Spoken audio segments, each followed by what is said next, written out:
500 different from the standard Charger? How hot is the Hemi? Will the suspension system handle all that power? Well, these were just a few of the questions that our road test crew asked the day they wheeled a new cherry red Charger 500 onto our test track.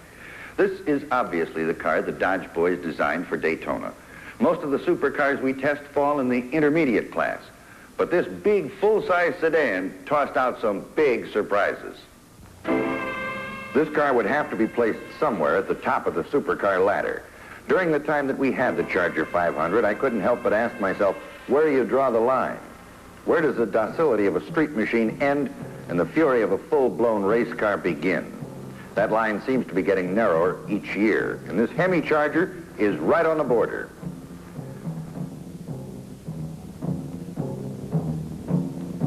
The exposed headlights mounted in the flush grille distinguish the 500 from the standard Charger.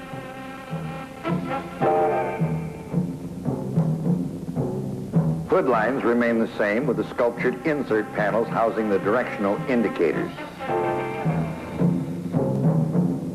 To make this body a little slipperier for the super speedways, the stylists did away with the rear window tunneling effect in favor of the more aerodynamically correct fastback trend. Apparently at high speeds a vacuum would form in the tunnel pocket, and on the high bank tracks in rebel country, this could mean 2 or 3 miles an hour extra.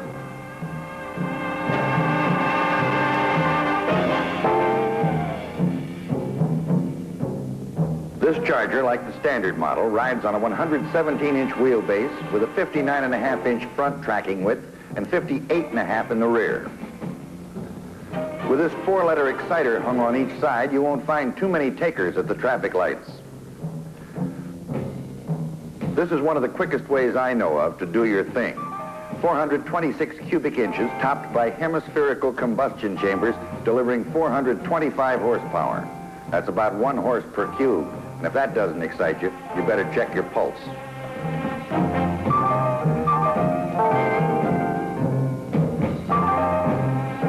Accessibility to the trunk area leaves quite a bit to be desired on the standard Charger. But on this 500, the opening is even smaller.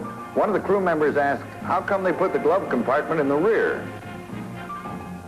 The bucket seats, as in the past, are great. They give excellent support, and they're very comfortable even on long trips. Legroom up front is plentiful.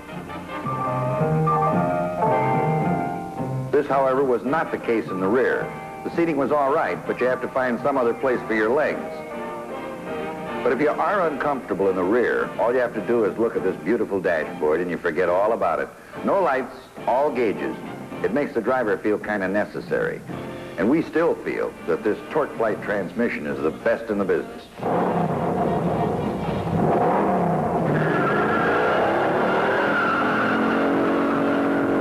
What a getaway car. 30 miles an hour in 2.8 seconds.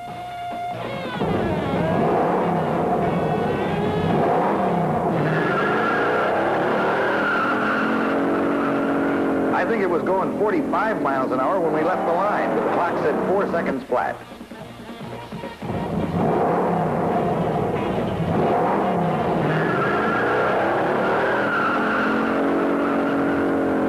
The third time out of the hole, our driver accelerated a permanent smile on his face. He had 60 in 6.9 seconds, and that's fast enough to wipe the stripes off. With this street rubber, we had more wheel spin than a Las Vegas roulette table. Our best quarter-mile go was 14.1. For binders, we had discs up front with drums in the rear. From 30 miles an hour, it took 40 feet to stop. Pedal fade was about average. There was quite a bit of heat buildup, but those 11-inch discs up front dissipated it rapidly. From 45, we shut down in 71 feet. We tried about 7 or 8 65-mile-an-hour panic stops. Our average stopping distance was 178 feet. After a workout like this, the heat was intense, and we had to stop and let them cool down. When we decided to take this blow-your-mind special through the turns, we had to keep reminding ourselves that this was a full-size sedan.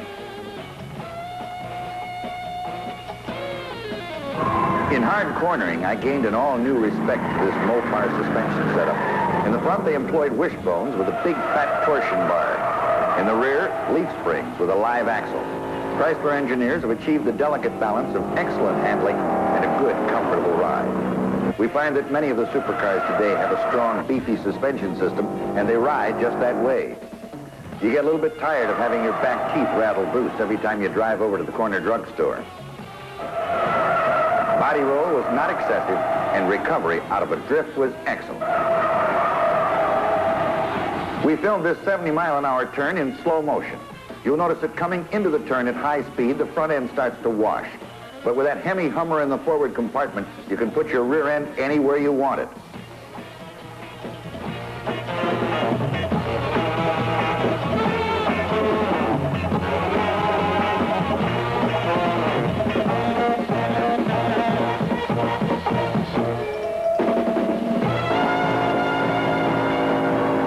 Believe me, firing this car through a corner in a four-wheel drift with power on is a type of thrill that's not defined in your Funkin' Wagnalls. Whenever we'd drive it to our downtown offices, the parking lot attendants would move it every 5 minutes just for the fun of starting it. It only got 7 miles to the gallon, and it was noisy. But the Charger 500 is the kind of a car that quickens your pulse and puts a fire in your guts. And really, that's what supercars are all about.